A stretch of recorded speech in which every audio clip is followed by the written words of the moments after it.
Bonsoir à tous, coach. Bienvenue à la conférence de presse d'après-match, quart de finale Sénégal-Mali. Avant de passer le micro à mes confrères pour les questions-réponses, je vais d'abord poser la toute première question de cette conférence de presse d'après-match. Coach, bravo, félicitations. C'était un match difficile, mais au final, vous atteignez votre objectif en passant pour le prochain tour, c'est-à-dire les demi-finales. Comment vous avez vécu cette rencontre? Quels sont les enseignements que vous en avez tirés? Oui, bonsoir tout le monde. Bon, c'est sûr, l'objectif a été atteint. On s'attendait à un match très engagé de la part de l'équipe malienne, voilà, qui a ses qualités, qui nous ont vraiment posé des problèmes. Maintenant, nous, on voulait vraiment être patients et attendre au bon moment pour leur faire mal. Ben, c'est des choses qui ont été faites.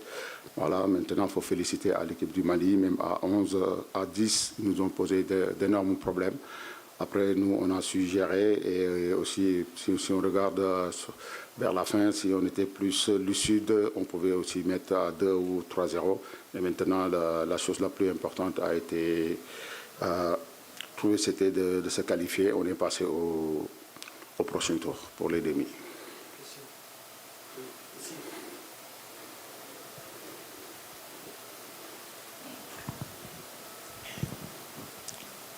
Bonsoir et félicitations pour cette qualification. Bonne chance pour la suite. Coach, vous l'avez mentionné tantôt, le manque de lucidité devant les buts. Y a-t-il des regrets sur ces occasions manquées ou des choix de jeu?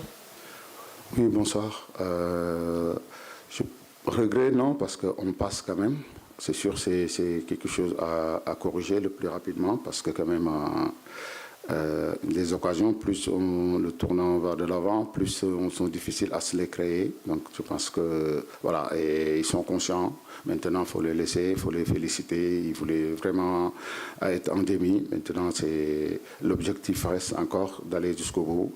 Il nous reste un match ici qu'on voulait faire, surtout à Tanger. On s'était dit qu'on voulait faire minimum les 7 matchs. Maintenant, après, ça dépend le 7e, ça va être lequel, excusez-moi.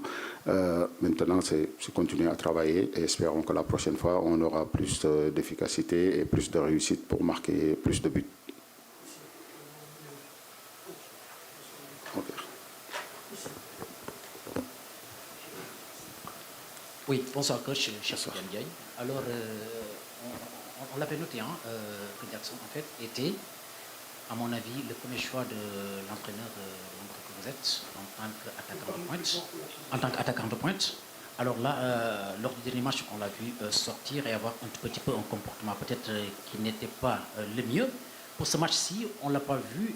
Et qu'est-ce qui a poussé à prendre cette décision finalement de ne pas mettre dans ce match-là Nicolas Jackson? Qu'est-ce qui se passe exactement avec lui?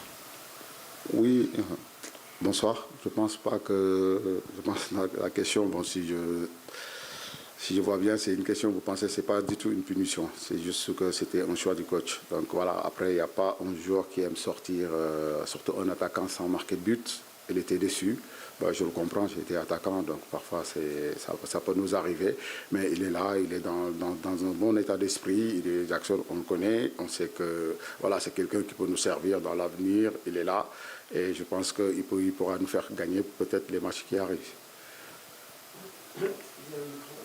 Oui, merci. Coach, félicitations pour cette qualification. Je pense que ça va être la 6e fois dans l'histoire footballistique de notre pays qu'on va jouer les demi-finales.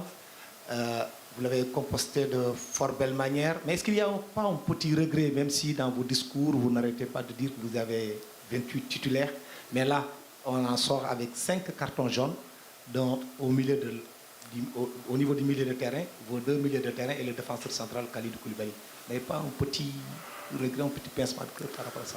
Bonsoir Abdoulaye, c'est sûr que j'aurais préféré sortir sans carton. Mais maintenant, je le confirme encore, j'ai 28 titulaires.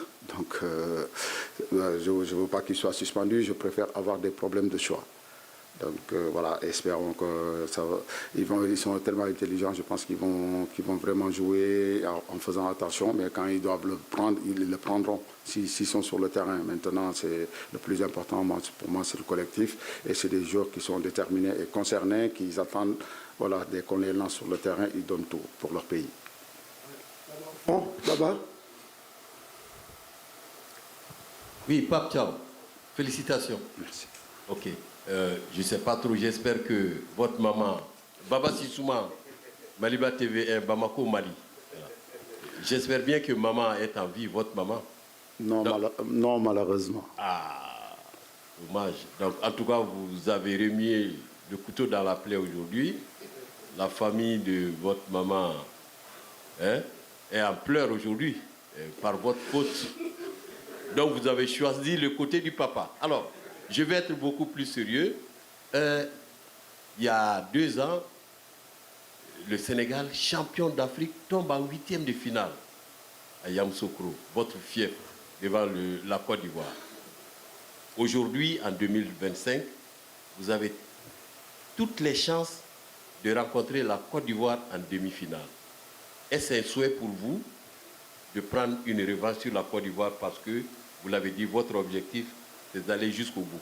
La Côte d'Ivoire serait idéalement placée pour que vous vous vengez un peu. Merci. Oui, bonsoir. Ouais, je pense que déjà, je pense que ma mère, là où elle est, elle doit être fière de son fils.